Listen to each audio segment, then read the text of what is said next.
Hello friends, എല്ലാവർക്കും നമസ്കാരം. നിങ്ങളേവരും കാത്തിരിക്കുന്ന രേവതിയുടെയും സച്ചിയുടെയും നാളത്തെ വിശേഷത്തിലേക്ക് എല്ലാ കൂട്ടുകാർക്കും സ്വാഗതം. എല്ലാവർക്കും ഒരു ശുഭരാത്രിയൊക്കെ നേർന്നുകൊണ്ട് എന്നത്തെയും പോലെ തന്നെ നമുക്ക് നാളത്തെ സൂപ്പർ ഹിറ്റ് വിശേഷത്തിലേക്ക് കടക്കാം അല്ലേ.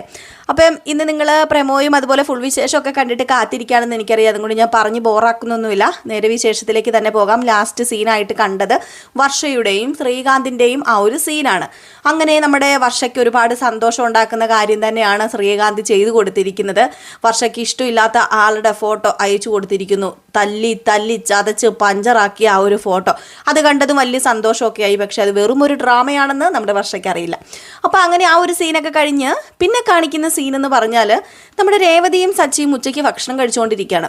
അപ്പോൾ ഉച്ചയ്ക്ക് ഇങ്ങനെ ഭക്ഷണം കഴിക്കുന്നു. രേവതിയും സച്ചിയും അച്ചമ്മ വിളമ്പി കൊടുക്കുന്നു. അങ്ങനെ നമ്മുടെ അച്ചമ്മയോട് സച്ചി പറയുന്നുണ്ട്, ഇതിൻ്റെ വല്ല കാര്യം ഉണ്ടായിരുന്നു. ഞാൻ എല്ലാവരുടെയും മുമ്പിൽ സത്യം പറഞ്ഞു കഴിഞ്ഞിട്ടുണ്ടെങ്കിൽ ഒരു കോമാളിനെ പോലെ നടക്കുക, എല്ലാവരും എന്നെയാണ് നോക്കുന്നത്, അടുത്തുള്ളവരൊക്കെ എന്നെ തന്നെയാണ് നോക്കുന്നതെന്ന് പറഞ്ഞപ്പം ഇതേ ഞാൻ കാരണം സംഭവിച്ചല്ലോ എൻ്റെ പൊന്നു മോനെ സച്ചി, നീ കാരണം തന്നെ സംഭവിക്കുന്നതാ. കാരണം ഇതൊക്കെ ഇപ്പം നടക്കേണ്ട കാര്യങ്ങളൊന്നുമല്ല. ഇതൊക്കെ വിവാഹം കഴിഞ്ഞ ആ ഒരു ദിവസം നടക്കേണ്ട കാര്യമൊക്കെ ആയിരുന്നു. എന്ത് ചെയ്യാനാ, എനിക്കിതൊക്കെയല്ലേ ഇനിയിപ്പം ചെയ്യാൻ പറ്റത്തുള്ളൂ. ഈ അച്ചമ്മയുടെ ആഗ്രഹം അതെന്താണെന്ന് അറിഞ്ഞ് കണ്ട് കേട്ട് നടപ്പിലാക്കി തരേണ്ട നീ അത് നടപ്പിലാക്കി തരുന്നില്ലല്ലോ. എടാ ദേ ഈ ഇരിക്കുന്ന രേവതി ഉണ്ടല്ലോ, അവളെ നിനക്ക് കിട്ടിയത് നിന്റെ ഭാഗ്യമാണെന്ന് കൂട്ടിക്കൊണ്ടാൽ മതി. ഇപ്പം നിനക്കത് അറിയത്തില്ല, പക്ഷേ പതിയെ പതിയെ നിനക്കത് മനസ്സിലാകുമെന്ന് പറയുമ്പോൾ എൻ്റെ അച്ചമ്മയെ ഒന്നും മിണ്ടാതിരിക്കുന്നുണ്ടോ? എപ്പോൾ നോക്കിയാലും ഇതല്ലേ നിങ്ങൾക്ക് പറയാനുള്ളൂ. പാറൂട്ടി അമ്മയ്ക്കും ഇതാ പറയാനുള്ളത്, അച്ചമ്മയ്ക്കും ഇതാ പറയാനുള്ളത്. എന്നാൽ ഒരു കാര്യം ചെയ്യുക, ദേ ഇവൾക്കൊരു ട്രോഫിയും കൊടുത്ത് ഇവൾക്ക് എന്തെങ്കിലും എന്താ പറയുക, അല്ലെങ്കിൽ ഇവളൊരു രൂപക്കൂട്ടിലാക്കി വെക്ക്. അല്ലാതെ എപ്പോഴും ഇങ്ങനെ പറയേണ്ട കാര്യമില്ല. ഇതിപ്പം എൻ്റെ അമ്മ പറയുന്നത് പോലെ രേവതി പുരാണമായി പോവുക എന്നിങ്ങനെ പറഞ്ഞപ്പോൾ പറയൂടാ, നീ ഇങ്ങനെ പറയും, നിനക്ക് ഇവളെക്കുറിച്ച് അറിയാഞ്ഞിട്ടാ എന്ന് പറഞ്ഞപ്പോഴത്തേക്കും നമ്മുടെ സച്ചി രേവതിനെ തന്നെ നോക്കുകയാണ്. അപ്പോഴത്തേക്കും സച്ചി മുരിങ്ങക്കോലൊക്കെ എടുത്ത് നന്നായിട്ട് വലിച്ച് കഴിക്കുന്നുണ്ട്. രേവതി ഇത് നോക്കിക്കൊണ്ടിരിക്കുകയാണ് കേട്ടോ. കാരണം രേവതിക്ക് സത്യം പറഞ്ഞു കഴിഞ്ഞിട്ടുണ്ടെങ്കിൽ ഇതൊക്കെ ഒരു രസമായിട്ട് തന്നെയാണ് തോന്നുന്നത്. സച്ചിനെ അറിയാൻ രേവതിക്ക് നന്നായിട്ട്. ഇപ്പം സച്ചി വെറും പാവമാണെന്നും ഈ പുറത്ത് കാണിക്കുന്ന ആ ഒരു ഇതൊക്കെ ഒരു മുരട സ്വഭാവമേ ഉള്ളൂ സച്ചിക്ക്. പിന്നെ പ്രതീക്ഷിക്കാതെ വിവാഹം കഴിച്ചാണല്ലോ, പിന്നെ ചെറിയൊരു പൊട്ടനെ വന്ന് തോന്നുന്നു. നമ്മുടെയൊക്കെ കണ്ണിൽ സച്ചി വെറും ഒരു പൊട്ടൻ തന്നെയാണ്. അപ്പോൾ അങ്ങനെയൊക്കെ സംസാരിച്ചുകൊണ്ടിരിക്കുന്നു. അങ്ങനെ അവർ ആ ഒരു ഭക്ഷണമൊക്കെ കഴിഞ്ഞിട്ട് പതിയെ നമ്മുടെ സച്ചി, അതേ അച്ചമ്മേ ഞാൻ ഒരു സ്ഥലം വരെയും കൂടെ പൊക്കോട്ടെ എന്ന് ചോദിച്ചു. ഒരു സ്ഥലം വരെയും കൂടെയോ? അല്ല നീ ഇപ്പോൾ പോയത് നിൻ്റെ കൂട്ടുകാരെ കാണാനല്ലേ, ഇനി എന്തിനാടാ നീ ഇവിടുന്ന് പോകുന്നത്? അത് പിന്നെ അച്ചമ്മേ എന്തിനാണെന്നറിയാമോ? അത് എൻ്റെ ഒരു കൂട്ടുകാരനില്ലേ, നമ്മുടെ ആ അയലത്തെ അവൻ ഗൾഫിൽ നിന്ന് വന്നില്ലായിരുന്നോ? ഓഹോ മനസ്സിലായി. എന്താ അവൻ്റെ അടുത്ത് പോകാനോ? അവൻ്റെ അടുത്ത് ഒന്ന് പോയി കണ്ടിട്ട് വരട്ടെ. അവൻ വന്നിട്ട് ഞാൻ അങ്ങോട്ട് പോയതേ ഇല്ല, പ്ലീസ് ഒന്ന് പൊക്കോട്ടെ എന്ന് ചോദിച്ചപ്പോഴത്തേക്കും അയ്യടാ ഇപ്പം വിടാൻ ഞാൻ നിന്നെ, അതൊന്നും വേണ്ട. 6 മണിയാകുമ്പം നീ ഇവിടെ ഹാജരാവില്ലെന്ന് എനിക്കറിയാം. അതെൻ്റെ അച്ചമ്മ ഒന്ന് പറയുന്ന കേക്ക്. അതെ ഞാൻ പറഞ്ഞിട്ടുണ്ട്, ഇപ്പം നിൻ്റെ ഭാര്യ ദേ ഈ നിൽക്കുന്ന രേവതിയാ, അവൾ സമ്മതിച്ചാൽ പൊക്കോ, അവൾ സമ്മതിച്ചാൽ മാത്രം എന്ന് പറഞ്ഞപ്പോഴത്തേക്കും നമ്മുടെ സച്ചി പതിയെ രേവതിയുടെ അടുത്തേക്ക് അങ്ങ് ചെന്നു. രേവതിയുടെ അടുത്തേക്ക് എന്നിട്ട് രേവതി പ്ലീസ് രേവതി എന്നൊക്കെ പിടിച്ച് ആ സാരിയുടെ തുമ്പിലൊക്കെ അങ്ങ് പിടിച്ച് 2-3 കറക്കൊക്കെ അങ്ങ് കറക്കി. ഇത് കണ്ടപ്പോഴത്തേക്കും അച്ചമ്മയ്ക്ക് ചെറിയ രസമൊക്കെ തോന്നുന്നുണ്ട് കേട്ടോ. കാരണം വേറൊന്നുമല്ല, പെണ്ണുപിള്ളയുടെ സാരിയുടെ തുമ്പി പിടിക്കാന്നൊക്കെ പറഞ്ഞു കഴിഞ്ഞിട്ടുണ്ടെങ്കിൽ അതൊക്കെ നമ്മൾ ഈ കളിയാക്കുമ്പോൾ പറയൂലോ, അപ്പോൾ അതുപോലെയാണല്ലോ. അപ്പോൾ ഇത് കണ്ട് പാറൂട്ടിയമ്മ അച്ചമ്മേനെ തോണ്ടി കാണിക്കും, കാണുന്ന്. അങ്ങനെ സാരിയുടെ തുമ്പിലൊക്കെ പിടിച്ച് 2 കറക്കൊക്കെ കറക്കിയിട്ട് അതേ രേവതി ഞാൻ ഒന്ന് പൊക്കോട്ടെ രേവതി, ഞാൻ കറക്റ്റ് 6 മണിയാകുമ്പോൾ ഇവിടെ ഹാജരായിക്കോളാം, പ്ലീസ് ഞാൻ ഒന്ന് പൊക്കോട്ടെ എന്നിങ്ങനെ രേവതിയോട് ഇങ്ങനെ സൗമ്യമായിട്ട് ചോദിച്ചു. ഇത് ചോദിച്ചു കഴിഞ്ഞപ്പോൾ രേവതി പറഞ്ഞു, അച്ചമ്മേ പൊക്കോട്ടെ അച്ചമ്മേ, പാവമല്ലേ എന്ന് പറഞ്ഞപ്പോഴത്തേക്കും കെട്ടിയോളാ എല്ലാത്തിനും വളം വെച്ച് കൊടുക്കുന്നത്. ഇനി കെട്ടിയോള് പറഞ്ഞ സ്ഥിതിക്ക് ഞാനിനി എന്തു പറഞ്ഞാലും പോയല്ലേ പറ്റൂ, പോകാതിരിക്കാൻ പറ്റുമല്ലോ നിനക്ക്, പൊക്കോ ഏതായാലും കെട്ടിയോളുടെ കയ്യിൽ നിന്ന് നിനക്ക് സമ്മതം കിട്ടിയില്ലോ എന്ന് പറഞ്ഞപ്പോഴത്തേക്കും താങ്ക് യു എന്ന് പറഞ്ഞിട്ട് വീണ്ടും ഒരു താങ്ക് യു ഒക്കെ കൊടുത്തിട്ട് പോയി. അപ്പോഴത്തേക്കും പാറൂട്ടിയമ്മ പറഞ്ഞു, ദേ വീണ്ടും താങ്കു അങ്ങോട്ടൊക്കെ പറഞ്ഞിട്ടുണ്ടല്ലോ എന്ന് പറഞ്ഞപ്പോഴത്തേക്കും അതങ്ങനെയാ മോളെ, കണ്ടില്ലേ, ഇനി അവന് നിന്റെ സാരിത്തുമ്പിൽ തന്നെ ആയിരിക്കും. അങ്ങനെ നിന്റെ സാരിത്തുമ്പിൽ അവനെ കെട്ടിയിടണം. അങ്ങനെ കെട്ടിയിട്ടാൽ മാത്രമേ നമ്മൾ വിചാരിക്കുന്ന കാര്യങ്ങളൊക്കെ നടക്കത്തുള്ളൂ. ഈ ചിലവരൊക്കെ കളിയാക്കി പറയും പെണ്ണും പിള്ളയുടെ സാരിത്തുമ്പിലൊക്കെ കെട്ടി നടക്കുന്നതാണെന്നൊക്കെ.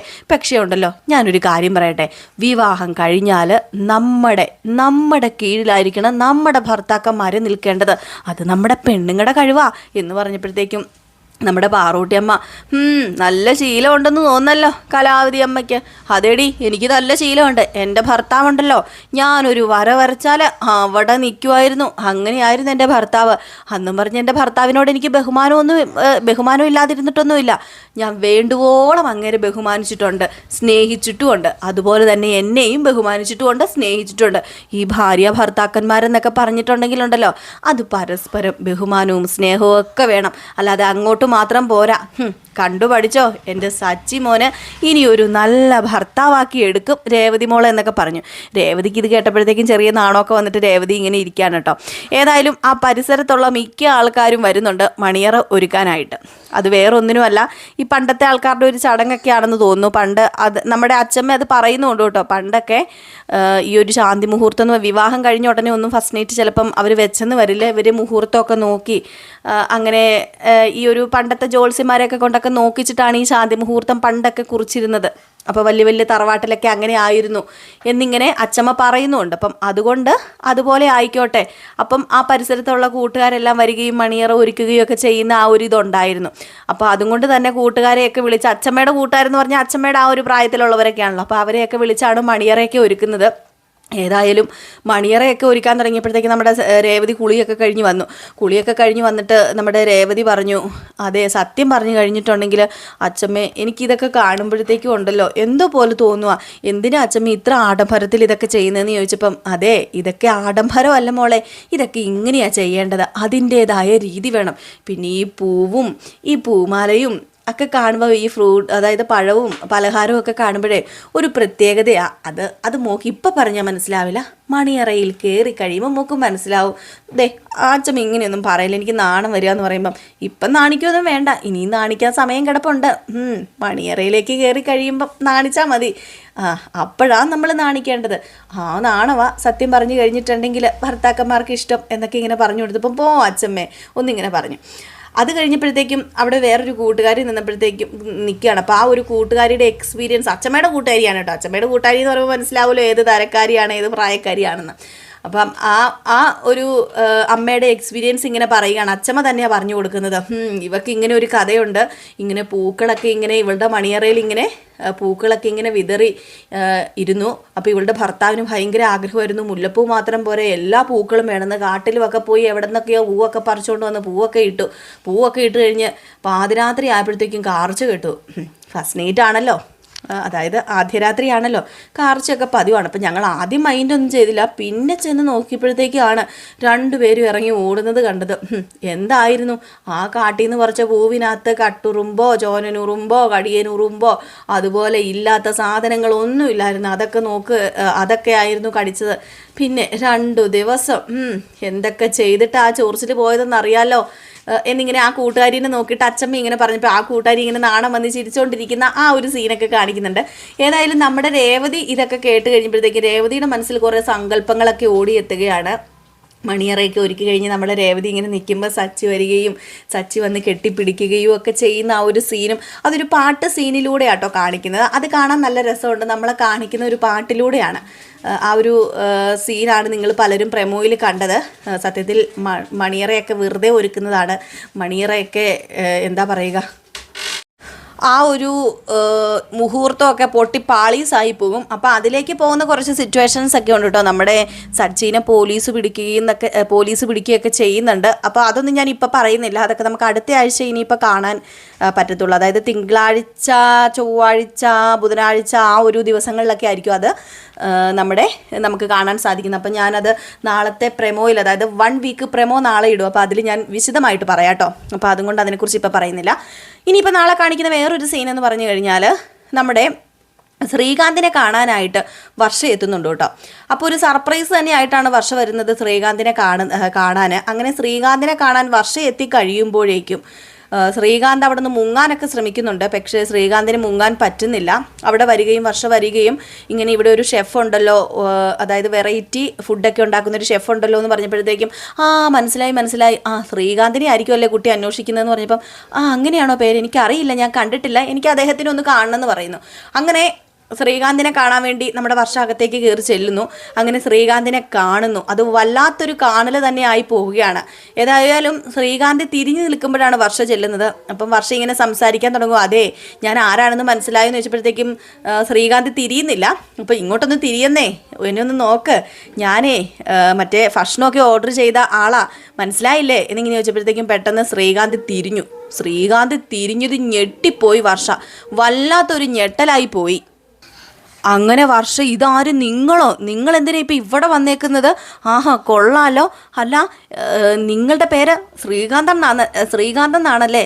കൊള്ളാം, നിങ്ങളേതായാലും കൊള്ളാം. അതല്ല, എൻ്റെ ഫ്രണ്ട് നിങ്ങളെ ഇടിച്ചു പഞ്ചറാക്കി എന്ന് പറഞ്ഞിട്ട് ഇത്ര പെട്ടെന്ന് നിങ്ങൾക്ക് ഭേദമായോ? എനിക്കറിയാം നിങ്ങളിവിടെ വന്നത് എൻ്റെ ഫ്രണ്ടിനിട്ട് അടി കൊടുക്കാനായിരിക്കൂലേ? ഞാനിപ്പോൾ തരാം, നിങ്ങൾക്കിട്ട് നല്ലത് തരാം, നിങ്ങൾക്ക് കിട്ടിയതൊന്നും പോരല്ലേ? അല്ല, നിങ്ങളുടെ തലയിൽ ഒരു കെട്ടൊക്കെ ഉണ്ടായിരുന്നല്ലോ എന്നൊക്കെ പറഞ്ഞപ്പോഴത്തേക്കും നിർത്ത് ആദ്യം ഈ വെള്ളം കുടിക്കുമെന്ന് പറഞ്ഞുകൊണ്ട് ഒരു ഗ്ലാസ് വെള്ളം വർഷയ്ക്ക് ഇങ്ങനെ കൊടുക്കാൻ തുടങ്ങിയപ്പോഴത്തേക്കും നിങ്ങളുടെ വെള്ളവും വേണ്ട, ഒരു കോപ്പും വേണ്ട. അല്ല, ഇവിടെ എൻ്റെ ഒരു ഫ്രണ്ട് ഉണ്ടായിരുന്നു, ഷെഫ്. എന്തിയെ? ആ ഷെഫ് തന്നെയാണോ ഞാൻ? നിങ്ങളെന്താ പറഞ്ഞത്? ആ ഷെഫ് തന്നെ നിങ്ങളാണെന്നോ? അതേന്നേ, ആ ഷെഫ് തന്നെയാണ് ഞാൻ. എന്താ പറ്റിയത്? സത്യം പറ, എന്തോ ഉണ്ടല്ലോ. അത് വേറൊന്നുമല്ല. ഞാനൊരു കാര്യം പറയട്ടെ.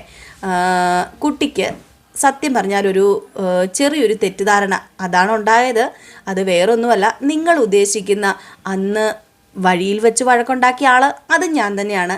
പിന്നെ നിങ്ങളെ ഫോൺ വിളിച്ച് സംസാരിച്ച ഷെഫ് അതും ഞാൻ തന്നെയാണെന്ന് പറഞ്ഞു. യു ചീറ്റ് എന്ന് പറഞ്ഞിട്ട് വായി തോന്നുന്ന കുറേ ഇംഗ്ലീഷിലൊക്കെ കുറേ തെറിയൊക്കെ അങ്ങോട്ട് വിളിച്ചു.